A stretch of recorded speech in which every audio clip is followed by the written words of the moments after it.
اعوذ باللہ من الشیطان الرجیم بسم اللہ الرحمن الرحیم۔ پناہ مانگتا ہوں اللہ کی شیطان مردود سے، اللہ کے نام سے جو رحمان اور رحیم ہے۔ الف لام را، یہ اس کتاب کی آیات ہیں جو حکمت و دانش سے لبریز ہے۔ کیا لوگوں کے لیے یہ ایک عجیب بات ہو گئی کہ ہم نے خود انہی میں سے ایک آدمی کو اشارہ کیا کہ غفلت میں پڑے ہوئے لوگوں کو چونکا دے اور جو مان لیں ان کو خوشخبری دے دے کہ ان کے لیے ان کے رب کے پاس سچی عزت و سرفرازی ہے۔ کیا یہی وہ بات ہے جس پر منکرین نے کہا کہ یہ شخص تو کھلا جادوگر ہے؟ حقیقت یہ ہے کہ تمہارا رب وہی خدا ہے جس نے آسمانوں اور زمین کو 6 دنوں میں پیدا کیا، پھر تخت حکومت پر جلوہ گر ہوا اور کائنات کا انتظام چلا رہا ہے۔ کوئی شفاعت یعنی سفارش کرنے والا نہیں ہے الا یہ کہ اس کی اجازت کے بعد شفاعت کرے۔ یہی اللہ تمہارا رب ہے، لہذا تم اسی کی عبادت کرو، پھر کیا تم ہوش میں نہ آؤ گے؟ اسی کی طرف تم سب کو پلٹ کر جانا ہے، یہ اللہ کا پکا وعدہ ہے۔ بے شک پیدائش کی ابتدا وہی کرتا ہے، پھر وہی دوبارہ پیدا کرے گا، تاکہ جو لوگ ایمان لائے اور جنہوں نے نیک اعمال کیے ان کو پورے انصاف کے ساتھ جزا دے، اور جنہوں نے کفر کا طریقہ اختیار کیا وہ کھولتا ہوا پانی پئیں اور دردناک سزا بھگتیں اس انکار حق کی پاداش میں جو وہ کرتے رہے۔ وہی ہے جس نے سورج کو اجیالا بنایا اور چاند کو چمک دی، اور چاند کے گھٹنے بڑھنے کی منزلیں ٹھیک ٹھیک مقرر کر دیں تاکہ تم اس سے برسوں اور تاریخوں کے حساب معلوم کرو۔ اللہ نے یہ سب کچھ کھیل کے طور پر نہیں بلکہ بامقصد ہی بنایا ہے۔ وہ اپنی نشانیوں کو کھول کھول کر پیش کر رہا ہے ان لوگوں کے لیے جو علم رکھتے ہیں۔ یقیناً رات اور دن کے الٹ پھیر میں اور ہر اس چیز میں جو اللہ نے زمین اور آسمانوں میں پیدا کی ہے نشانیاں ہیں ان لوگوں کے لیے جو غلط بینی و غلط روی سے بچنا چاہتے ہیں۔ حقیقت یہ ہے کہ جو لوگ ہم سے ملنے کی توقع نہیں رکھتے اور دنیا کی زندگی ہی پر راضی اور مطمئن ہو گئے ہیں، اور جو لوگ ہماری نشانیوں سے غافل ہیں ان کا آخری ٹھکانہ جہنم ہوگا، ان برائیوں کی پاداش میں جن کا اکتساب وہ اپنے اس غلط عقیدے اور غلط طرز عمل کی وجہ سے کرتے رہے۔ اور یہ بھی حقیقت ہے کہ جو لوگ ایمان لائے یعنی جنہوں نے ان صداقتوں کو قبول کر لیا جو اس کتاب میں پیش کی گئی ہیں اور نیک اعمال کرتے رہے، انہیں ان کا رب ان کے ایمان کی وجہ سے سیدھی راہ چلائے گا۔ نعمت بھری جنتوں میں ان کے نیچے نہریں بہیں گی، وہاں ان کی صدا یہ ہوگی کہ پاک ہے تو اے خدا، ان کی دعا یہ ہوگی کہ سلامتی ہو، اور ان کی ہر بات کا خاتمہ اس پر ہوگا کہ ساری تعریف اللہ رب العالمین ہی کے لیے ہے۔ اگر کہیں اللہ لوگوں کے ساتھ برا معاملہ کرنے میں بھی اتنی ہی جلدی کرتا جتنی وہ دنیا کی بھلائی مانگنے میں جلدی کرتے ہیں تو ان کی مہلت عمل کبھی کی ختم کر دی گئی ہوتی، مگر ہمارا یہ طریقہ نہیں ہے، اس لیے ہم ان لوگوں کو جو ہم سے ملنے کی توقع نہیں رکھتے ان کی سرکشی میں بھٹکنے کے لیے چھوٹ دے دیتے ہیں۔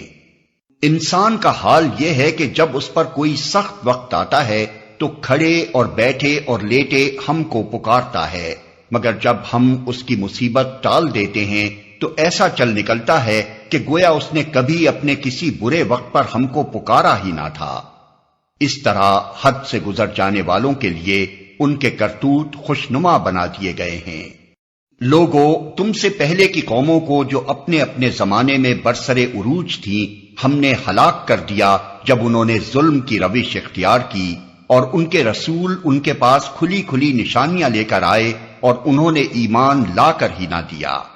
اس طرح ہم مجرموں کو ان کے جرائم کا بدلہ دیا کرتے ہیں۔ اب ان کے بعد ہم نے تم کو زمین میں ان کی جگہ دی ہے تاکہ دیکھیں تم کیسے عمل کرتے ہو۔ جب انہیں ہماری صاف صاف باتیں سنائی جاتی ہیں تو وہ لوگ جو ہم سے ملنے کی توقع نہیں رکھتے کہتے ہیں کہ اس کے بجائے کوئی اور قرآن لاؤ یا اس میں کچھ ترمیم کرو۔ اے محمد ان سے کہو میرا یہ کام نہیں ہے کہ اپنی طرف سے اس میں کوئی تغیر و تبدل کر لوں، میں تو بس اس وحی کا پیرو ہوں جو میرے پاس بھیجی جاتی ہے۔ اگر میں اپنے رب کی نافرمانی کروں تو مجھے ایک بڑے ہولناک دن کے عذاب کا ڈر ہے۔ اور کہو اگر اللہ کی مشیت یہی ہوتی تو میں یہ قرآن تمہیں کبھی نہ سناتا اور اللہ تمہیں اس کی خبر تک نہ دیتا۔ آخر اس سے پہلے میں ایک عمر تمہارے درمیان گزار چکا ہوں، کیا تم عقل سے کام نہیں لیتے؟ پھر اس سے بڑھ کر ظالم اور کون ہوگا جو ایک جھوٹی بات گھڑ کر اللہ کی طرف منسوب کرے یا اللہ کی واقعی آیات کو جھوٹا قرار دے؟ یقیناً مجرم کبھی فلاح نہیں پا سکتے۔ یہ لوگ اللہ کے سوا ان کی پرستش کر رہے ہیں جو ان کو نہ نقصان پہنچا سکتے ہیں نہ نفع، اور کہتے یہ ہیں کہ یہ اللہ کے ہاں ہمارے سفارشی ہیں۔ اے محمد ان سے کہو کیا تم اللہ کو اس بات کی خبر دیتے ہو جسے وہ نہ آسمانوں میں جانتا ہے نہ زمین میں؟ پاک ہے وہ اور بالا و برتر ہے اس شرک سے جو یہ لوگ کرتے ہیں۔ ابتداً سارے انسان ایک ہی امت تھے، بعد میں انہوں نے مختلف عقیدے اور مسلک بنا لیے، اور اگر تیرے رب کی طرف سے پہلے ہی ایک بات طے نہ کر لی گئی ہوتی تو جس چیز میں وہ باہم اختلاف کر رہے ہیں اس کا فیصلہ کر دیا جاتا۔ اور یہ جو وہ کہتے ہیں کہ اس نبی پر اس کے رب کی طرف سے کوئی نشانی کیوں نہ اتاری گئی، تو ان سے کہو غیب کا مالک و مختار تو اللہ ہی ہے، اچھا انتظار کرو، میں بھی تمہارے ساتھ انتظار کرتا ہوں۔ لوگوں کا حال یہ ہے کہ مصیبت کے بعد جب ہم ان کو رحمت کا مزہ چکھاتے ہیں تو فوراً ہی وہ ہماری نشانیوں کے معاملے میں چال بازیاں شروع کر دیتے ہیں۔ ان سے کہو اللہ اپنی چال میں تم سے زیادہ تیز ہے، اس کے فرشتے تمہاری سب مکاریوں کو قلم بند کر رہے ہیں۔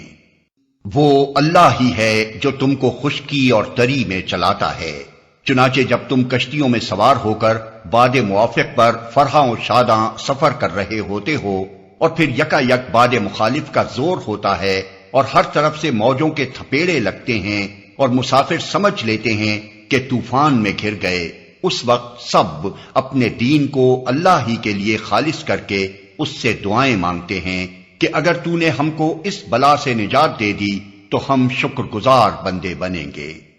مگر جب وہ ان کو بچا لیتا ہے تو پھر وہی لوگ حق سے منحرف ہو کر زمین میں بغاوت کرنے لگتے ہیں۔ لوگو تمہاری یہ بغاوت الٹی تمہارے ہی خلاف پڑ رہی ہے، دنیا کے چند روزہ مزے ہیں لوٹ لو، پھر ہماری طرف تمہیں پلٹ کر آنا ہے، اس وقت ہم تمہیں بتا دیں گے کہ تم کیا کچھ کرتے رہے ہو۔ دنیا کی یہ زندگی جس کے نشے میں مست ہو کر تم ہماری نشانیوں سے غفلت برت رہے ہو، اس کی مثال ایسی ہے جیسے آسمان سے ہم نے پانی برسایا تو زمین کی پیداوار جسے آدمی اور جانور سب کھاتے ہیں خوب گھنی ہو گئی، پھر عین اس وقت جبکہ زمین اپنی بہار پر تھی اور کھیتیاں بنی سوری کھڑی تھیں اور ان کے مالک سمجھ رہے تھے کہ اب ہم ان سے فائدہ اٹھانے پر قادر ہیں، یکا یک رات کو یا دن کو ہمارا حکم آ گیا اور ہم نے اسے ایسا غارت کر کے رکھ دیا کہ گویا کل وہاں کچھ تھا ہی نہیں۔ اس طرح ہم نشانیاں کھول کھول کر پیش کرتے ہیں ان لوگوں کے لیے جو سوچنے سمجھنے والے ہیں۔ تم اس ناپائیدار زندگی کے فریب میں مبتلا ہو رہے ہو اور اللہ تمہیں دار السلام کی طرف دعوت دے رہا ہے۔ ہدایت اس کے اختیار میں ہے، جس کو وہ چاہتا ہے سیدھا راستہ دکھا دیتا ہے۔ جن لوگوں نے بھلائی کا طریقہ اختیار کیا ہے ان کے لیے بھلائی ہے اور مزید فضل، ان کے چہروں پر روح سیاہی اور ذلت نہ چھائے گی، وہ جنت کے مستحق ہیں جہاں وہ ہمیشہ رہیں گے۔ اور جن لوگوں نے برائیاں کمائیں ان کی برائی جیسی ہے ویسا ہی وہ بدلہ پائیں گے، ذلت ان پر مسلط ہوگی، کوئی اللہ سے ان کو بچانے والا نہ ہوگا، ان کے چہروں پر ایسی تاریکی چھائی ہوئی ہوگی جیسے رات کے سیاہ پردے ان پر پڑے ہوئے ہوں، وہ دوزخ کے مستحق ہیں جہاں وہ ہمیشہ رہیں گے۔ جس روز ہم ان سب کو ایک ساتھ اپنی عدالت میں اکٹھا کریں گے، پھر ان لوگوں سے جنہوں نے شرک کیا ہے کہیں گے کہ ٹھہر جاؤ تم بھی اور تمہارے بنائے ہوئے شریک بھی، پھر ہم ان کے درمیان سے اجنبیت کا پردہ ہٹا دیں گے اور ان کے شریک کہیں گے کہ تم ہماری عبادت تو نہیں کرتے تھے، ہمارے اور تمہارے درمیان اللہ کی گواہی کافی ہے کہ تم اگر ہماری عبادت کرتے بھی تھے تو ہم تمہاری اس عبادت سے بالکل بے خبر تھے۔ اس وقت ہر شخص اپنے کیے کا مزہ چکھ لے گا، سب اپنے حقیقی مالک کی طرف پھیر دیے جائیں گے، اور وہ سارے جھوٹ جو انہوں نے گھڑ رکھے تھے گم ہو جائیں گے۔ ان سے پوچھو کون تم کو آسمان اور زمین سے رزق دیتا ہے؟ یہ سماعت اور بینائی کی قوتیں کس کے اختیار میں ہیں؟ کون بے جان میں سے جاندار کو اور جاندار میں سے بے جان کو نکالتا ہے؟ کون اس نظم عالم کی تدبیر کر رہا ہے؟ وہ ضرور کہیں گے کہ اللہ۔ کہو پھر تم حقیقت کے خلاف چلنے سے پرہیز نہیں کرتے؟ تب تو یہی اللہ تمہارا حقیقی رب ہے، پھر حق کے بعد گمراہی کے سوا اور کیا باقی رہ گیا؟ آخر یہ تم کدھر پھرائے جا رہے ہو؟ اے نبی دیکھو، اس طرح نافرمانی اختیار کرنے والوں پر تمہارے رب کی بات صادق آ گئی کہ وہ مان کر نہ دیں گے۔ ان سے پوچھو تمہارے ٹھہرائے ہوئے شریکوں میں کوئی ہے جو تخلیق کی ابتدا بھی کرتا ہو اور پھر اس کا اعادہ بھی کرے؟ کہو وہ صرف اللہ ہے جو تخلیق کی ابتدا بھی کرتا ہے اور اس کا اعادہ بھی، پھر تم یہ کس الٹی راہ پر چلائے جا رہے ہو؟ ان سے پوچھو تمہارے ٹھہرائے ہوئے شریکوں میں کوئی ایسا بھی ہے جو حق کی طرف رہنمائی کرتا ہو؟ کہو وہ صرف اللہ ہے جو حق کی طرف رہنمائی کرتا ہے، پھر بھلا بتاؤ جو حق کی طرف رہنمائی کرتا ہے وہ اس کا زیادہ مستحق ہے کہ اس کی پیروی کی جائے، یا وہ جو خود راہ نہیں پاتا الا یہ کہ اس کی رہنمائی کی جائے؟ آخر تمہیں ہو کیا گیا ہے؟ کیسے الٹے الٹے فیصلے کرتے ہو؟ حقیقت یہ ہے کہ ان میں سے اکثر لوگ محض قیاس و گمان کے پیچھے چلے جا رہے ہیں، حالانکہ گمان حق کی ضرورت کو کچھ بھی پورا نہیں کرتا۔ جو کچھ یہ کر رہے ہیں اللہ اس کو خوب جانتا ہے۔ اور یہ قرآن وہ چیز نہیں ہے جو اللہ کی وحی و تعلیم کے بغیر تصنیف کر لیا جائے، بلکہ یہ تو جو کچھ پہلے آ چکا تھا اس کی تصدیق اور الکتاب کی تفصیل ہے۔ اس میں کوئی شک نہیں کہ یہ فرما روائے کائنات کی طرف سے ہے۔ کیا یہ لوگ کہتے ہیں کہ پیغمبر نے اسے خود تصنیف کر لیا ہے؟ کہو اگر تم اپنے اس الزام میں سچے ہو تو ایک صورت اس جیسی تصنیف کر لاؤ اور ایک خدا کو چھوڑ کر جس جس کو بلا سکتے ہو مدد کے لیے بلا لو۔ اصل یہ ہے کہ جو چیز ان کے علم کی گرفت میں نہیں آئی اور جس کا معال بھی ان کے سامنے نہیں آیا اس کو انہوں نے خواہ مخواہ اٹکل پچو جھٹلا دیا۔ اسی طرح تو ان سے پہلے کے لوگ بھی جھٹلا چکے ہیں، پھر دیکھ لو ان ظالموں کا کیا انجام ہوا۔ ان میں سے کچھ لوگ ایمان لائیں گے اور کچھ نہیں لائیں گے، اور تیرا رب ان مفسدوں کو خوب جانتا ہے۔ اگر یہ تجھے جھٹلاتے ہیں تو کہہ دے کہ میرا عمل میرے لیے ہے اور تمہارا عمل تمہارے لیے، جو کچھ میں کرتا ہوں اس کی ذمہ داری سے تم بری ہو، اور جو کچھ تم کر رہے ہو اس کی ذمہ داری سے میں بری ہوں۔ ان میں بہت سے لوگ ہیں جو تیری باتیں سنتے ہیں، مگر کیا تو بہروں کو سنائے گا خواہ وہ کچھ نہ سمجھتے ہوں؟ ان میں بہت سے لوگ ہیں جو تجھے دیکھتے ہیں، مگر کیا تو اندھوں کو راہ بتائے گا خواہ انہیں کچھ نہ سوچتا ہو؟ حقیقت یہ ہے کہ اللہ لوگوں پر ظلم نہیں کرتا، لوگ خود ہی اپنے اوپر ظلم کرتے ہیں۔ آج یہ دنیا کی زندگی میں مست ہیں، اور جس روز اللہ ان کو اکٹھا کرے گا تو یہی دنیا کی زندگی انہیں ایسی محسوس ہوگی گویا یہ محض ایک گھڑی بھر آپس میں جان پہچان کرنے کو ٹھہرے تھے۔ اس وقت تحقیق ہو جائے گا کہ فی الواقع سخت گھاٹے میں رہے وہ لوگ جنہوں نے اللہ کی ملاقات کو جھٹلایا اور ہرگز وہ راہ راست پر نہ تھے۔ جن برے نتائج سے ہم انہیں ڈرا رہے ہیں ان کا کوئی حصہ ہم تیرے جیتے جی دکھا دیں یا اس سے پہلے ہی تجھے اٹھا لیں، بہرحال انہیں آنا ہماری ہی طرف ہے، اور جو کچھ یہ کر رہے ہیں اس پر اللہ گواہ ہے۔ ہر امت کے لیے ایک رسول ہے، پھر جب کسی امت کے پاس اس کا رسول آ جاتا ہے تو اس کا فیصلہ پورے انصاف کے ساتھ چکا دیا جاتا ہے اور اس پر ذرہ برابر ظلم نہیں کیا جاتا۔ کہتے ہیں اگر تمہاری یہ دھمکی سچی ہے تو آخر یہ کب پوری ہوگی؟ کہو میرے اختیار میں خود اپنا نفع و ضرر بھی نہیں، سب کچھ اللہ کی مشیت پر موقوف ہے۔ ہر امت کے لیے مہلت کی ایک مدت ہے، جب یہ مدت پوری ہو جاتی ہے تو گھڑی بھر کی تقدیم و تاخیر بھی نہیں ہوتی۔ ان سے کہو کبھی تم نے یہ بھی سوچا کہ اگر اللہ کا عذاب اچانک رات کو یا دن کو آ جائے تو تم کیا کر سکتے ہو؟ آخر یہ ایسی کون سی چیز ہے جس کے لیے مجرم جلدی مچائیں؟ کیا جب وہ تم پر آ پڑے اسی وقت تم اسے مانو گے؟ اب بچنا چاہتے ہو، حالانکہ تم خود ہی اس کے جلدی آنے کا تقاضا کر رہے تھے۔ پھر ظالموں سے کہا جائے گا کہ اب ہمیشہ کے عذاب کا مزہ چکھو، جو کچھ تم کماتے رہے ہو اس کی پاداش کے سوا اور کیا بدلہ تم کو دیا جا سکتا ہے؟ پھر پوچھتے ہیں کیا واقعی یہ سچ ہے جو تم کہہ رہے ہو؟ کہو میرے رب کی قسم یہ بالکل سچ ہے، اور تم اتنا بل بوتا نہیں رکھتے کہ اسے ظہور میں آنے سے روک دو۔ اگر ہر اس شخص کے پاس جس نے ظلم کیا ہے روئے زمین کی دولت بھی ہو تو اس عذاب سے بچنے کے لیے وہ اسے فدیہ میں دینے پر آمادہ ہو جائے گا۔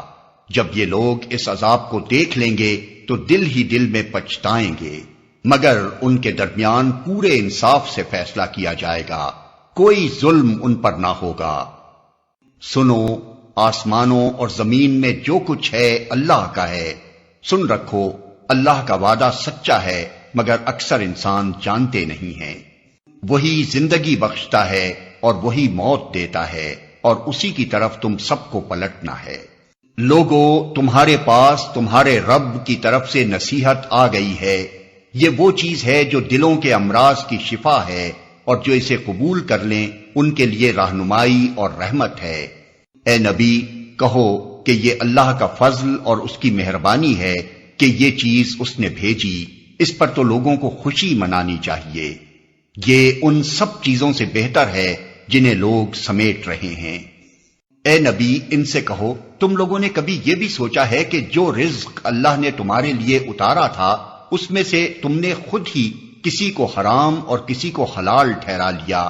ان سے پوچھو اللہ نے تم کو اس کی اجازت دی تھی یا تم اللہ پر افطرا کر رہے ہو؟ جو لوگ اللہ پر یہ جھوٹا افطرا باندھتے ہیں ان کا کیا گمان ہے کہ قیامت کے روز ان سے کیا معاملہ ہوگا؟ اللہ تو لوگوں پر مہربانی کی نظر رکھتا ہے، مگر اکثر انسان ایسے ہیں جو شکر نہیں کرتے۔ اے نبی، تم جس حال میں بھی ہوتے ہو اور قرآن میں سے جو کچھ بھی سناتے ہو، اور لوگوں تم بھی جو کچھ کرتے ہو، اس سب کے دوران میں ہم تم کو دیکھتے رہتے ہیں۔ کوئی ذرہ برابر چیز آسمان اور زمین میں ایسی نہیں ہے، نہ چھوٹی نہ بڑی، جو تیرے رب کی نظر سے پوشیدہ ہو اور ایک صاف دفتر میں درج نہ ہو۔ سنو، جو اللہ کے دوست ہیں، جو ایمان لائے اور جنہوں نے تقوی کا رویہ اختیار کیا، ان کے لیے کسی خوف اور رنج کا موقع نہیں ہے۔ دنیا اور آخرت دونوں زندگیوں میں ان کے لیے بشارت ہی بشارت ہے۔ اللہ کی باتیں بدل نہیں سکتی، یہی بڑی کامیابی ہے۔ اے نبی، جو باتیں یہ لوگ تجھ پر بناتے ہیں وہ تجھے رنجیدہ نہ کریں، عزت ساری کی ساری خدا کے اختیار میں ہے، اور وہ سب کچھ سنتا اور جانتا ہے۔ آگاہ رہو، آسمان کے بسنے والے ہوں یا زمین کے سب اللہ کے مملوک ہیں، اور جو لوگ اللہ کے سوا کچھ اپنے خود ساختہ شریکوں کو پکار رہے ہیں وہ نرے وہم و گمان کے پیرو ہیں اور محض قیاس آرائیاں کرتے ہیں۔ وہ اللہ ہی ہے جس نے تمہارے لیے رات بنائی کہ اس میں سکون حاصل کرو اور دن کو روشن بنایا۔ اس میں نشانیاں ہیں ان لوگوں کے لیے جو کھلے کانوں سے پیغمبر کی دعوت کو سنتے ہیں۔ لوگوں نے کہہ دیا کہ اللہ نے کسی کو بیٹا بنایا ہے۔ سبحان اللہ، وہ تو بے نیاز ہے، آسمانوں اور زمین میں جو کچھ ہے سب اس کی ملک ہے۔ تمہارے پاس اس قول کے لیے آخر دلیل کیا ہے؟ کیا تم اللہ کے متعلق وہ باتیں کہتے ہو جو تمہارے علم میں نہیں ہیں؟ اے محمد، کہہ دو کہ جو لوگ اللہ پر جھوٹے افطرا باندھتے ہیں وہ ہرگز فلاح نہیں پا سکتے۔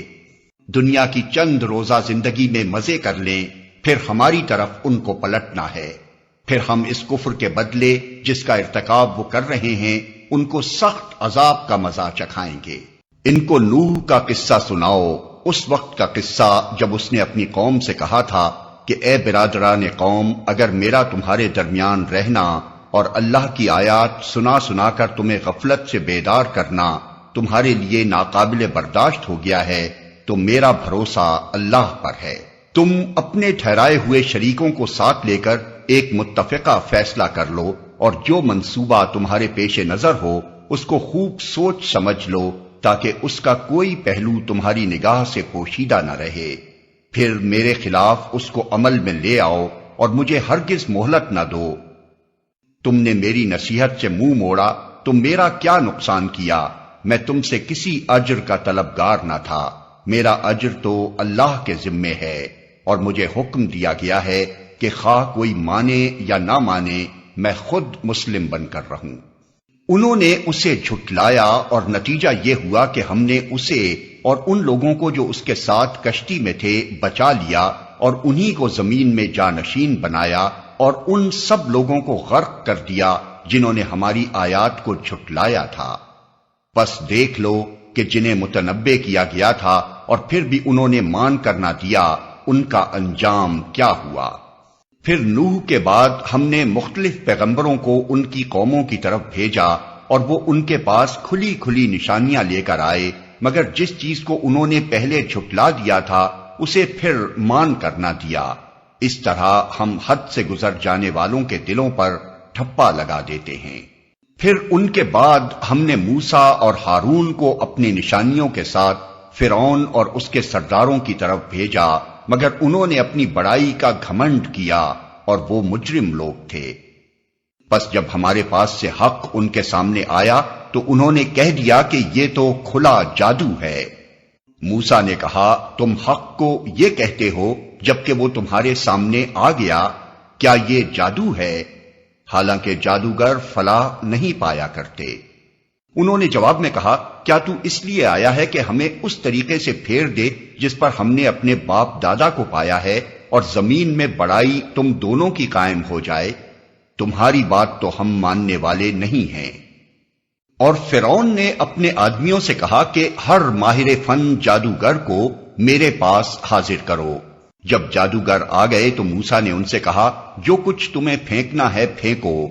پھر جب انہوں نے اپنے انچر پھینک دیے تو موسیٰ نے کہا، یہ جو کچھ تم نے پھینکا ہے یہ جادو ہے، اللہ ابھی اسے باطل کیے دیتا ہے، مفسدوں کے کام کو اللہ سدھرنے نہیں دیتا۔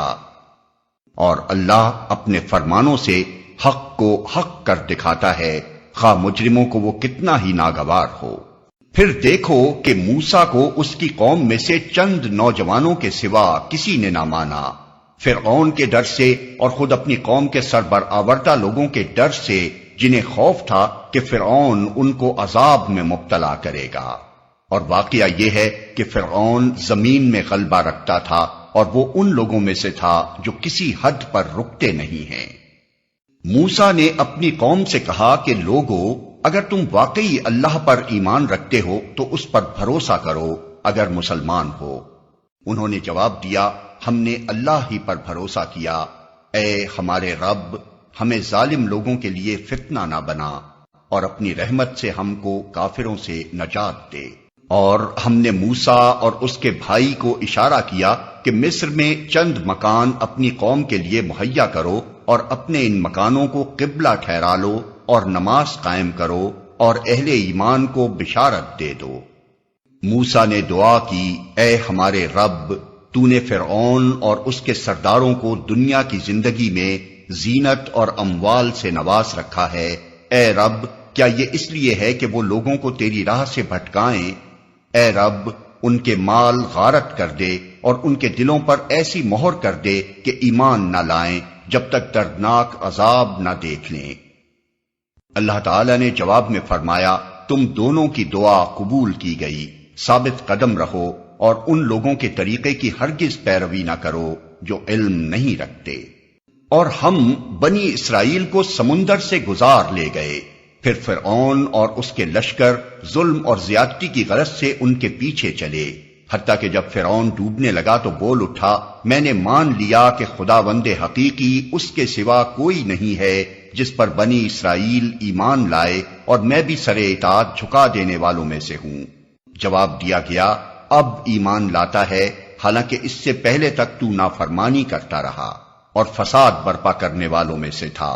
اب تو ہم صرف تیری لاش ہی کو بچائیں گے تاکہ تو بعد کی نسلوں کے لیے نشان عبرت بنے، اگرچہ بہت سے انسان ایسے ہیں جو ہماری نشانیوں سے غفلت برتتے ہیں۔ ہم نے بنی اسرائیل کو بہت اچھا ٹھکانہ دیا اور نہایت عمدہ وسائل زندگی انہیں عطا کیے، پھر انہوں نے باہم اختلاف نہیں کیا مگر اس وقت جبکہ علم ان کے پاس آ چکا تھا۔ یقیناً تیرا رب قیامت کے روز ان کے درمیان اس چیز کا فیصلہ کر دے گا جس میں وہ اختلاف کرتے رہے ہیں۔ اب اگر تجھے اس ہدایت کی طرف سے کچھ بھی شک ہو جو ہم نے تجھ پر نازل کی ہے تو ان لوگوں سے پوچھ لے جو پہلے سے کتاب پڑھ رہے ہیں، فی الواقع یہ تیرے پاس حق ہی آیا ہے تیرے رب کی طرف سے، لہذا تو شک کرنے والوں میں سے نہ ہو اور ان لوگوں میں نہ شامل ہو جنہوں نے اللہ کی آیات کو جھٹلایا ہے، ورنہ تو نقصان اٹھانے والوں میں سے ہوگا۔ حقیقت یہ ہے کہ جن لوگوں پر تیرے رب کا قول راست آ گیا ہے، ان کے سامنے خواہ کوئی نشانی آ جائے وہ کبھی ایمان لا کر نہیں دیتے جب تک کہ دردناک عذاب سامنے آتا نہ دیکھ لیں۔ پھر کیا ایسی کوئی مثال ہے کہ ایک بستی عذاب دیکھ کر ایمان لائی ہو اور اس کا ایمان اس کے لیے نفع بخش ثابت ہوا ہو؟ یونس کی قوم کے سوا اس کی کوئی نظیر نہیں۔ وہ قوم جب ایمان لے آئی تھی تو البتہ ہم نے اس پر سے دنیا کی زندگی میں رسوائی کا عذاب ٹال دیا تھا اور اس کو ایک مدت تک زندگی سے بہرہ مند ہونے کا موقع دے دیا تھا۔ اگر تیرے رب کی مشیت یہ ہوتی کہ زمین میں سب مومن و فرما بردار ہی ہوں تو سارے اہل زمین ایمان لے آئے ہوتے، پھر کیا تو لوگوں کو مجبور کرے گا کہ وہ مومن ہو جائیں؟ کوئی متنفس اللہ کے اذن کے بغیر ایمان نہیں لا سکتا، اور اللہ کا طریقہ یہ ہے کہ جو لوگ عقل سے کام نہیں لیتے وہ ان پر گندگی ڈال دیتا ہے۔ ان سے کہو زمین اور آسمانوں میں جو کچھ ہے اسے آنکھیں کھول کر دیکھو، اور جو لوگ ایمان لانا ہی نہیں چاہتے ان کے لیے نشانیاں اور تنبیہیں آخر کیا مفید ہو سکتی ہیں؟ اب یہ لوگ اس کے سوا اور کس چیز کے منتظر ہیں کہ وہی برے دن دیکھیں جو ان سے پہلے گزرے ہوئے لوگ دیکھ چکے ہیں۔ ان سے کہو اچھا انتظار کرو، میں بھی تمہارے ساتھ انتظار کرتا ہوں۔ پھر جب ایسا وقت آتا ہے تو ہم اپنے رسولوں کو اور ان لوگوں کو بچا لیا کرتے ہیں جو ایمان لائے ہوں۔ ہمارا یہی طریقہ ہے، ہم پر یہ حق ہے کہ مومنوں کو بچا لیں۔ اے نبی کہہ دو کہ لوگو اگر تم ابھی تک میرے دین کے متعلق کسی شک میں ہو تو سن لو کہ تم اللہ کے سوا جن کی بندگی کرتے ہو میں ان کی بندگی نہیں کرتا، بلکہ صرف اسی خدا کی بندگی کرتا ہوں جس کے قبضے میں تمہاری موت ہے۔ مجھے حکم دیا گیا ہے کہ میں ایمان لانے والوں میں سے ہوں، اور مجھ سے فرمایا گیا ہے کہ تو یکسو ہو کر اپنے آپ کو ٹھیک ٹھیک اس دین پر قائم کر دے اور ہرگز ہرگز مشرکوں میں سے نہ ہو، اور اللہ کو چھوڑ کر کسی ایسی ہستی کو نہ پکار جو تجھے نہ فائدہ پہنچا سکتی ہے نہ نقصان، اگر تو ایسا کرے گا تو ظالموں میں سے ہوگا۔ اگر اللہ تجھے کسی مصیبت میں ڈالے تو خود اس کے سوا کوئی نہیں جو اس مصیبت کو ٹال دے، اور اگر وہ تیرے حق میں کسی بھلائی کا ارادہ کرے تو اس کے فضل کو پھیرنے والا بھی کوئی نہیں ہے۔ وہ اپنے بندوں میں سے جس کو چاہتا ہے اپنے فضل سے نوازتا ہے، اور وہ درگزر کرنے والا اور رحم فرمانے والا ہے۔ اے محمد کہہ دو کہ لوگو تمہارے پاس تمہارے رب کی طرف سے حق آ چکا ہے، اب جو سیدھی راہ اختیار کرے اس کی راست روی اسی کے لیے مفید ہے، اور جو گمراہ رہے اس کی گمراہی اسی کے لیے تباہ کن ہے، اور میں تمہارے اوپر کوئی حوالہ دار نہیں ہوں۔ اور اے نبی تم اس ہدایت کی پیروی کیے جاؤ جو تمہاری طرف بذریعہ وحی بھیجی جا رہی ہے، اور صبر کرو یہاں تک کہ اللہ فیصلہ کر دے، اور وہی بہترین فیصلہ کرنے والا ہے۔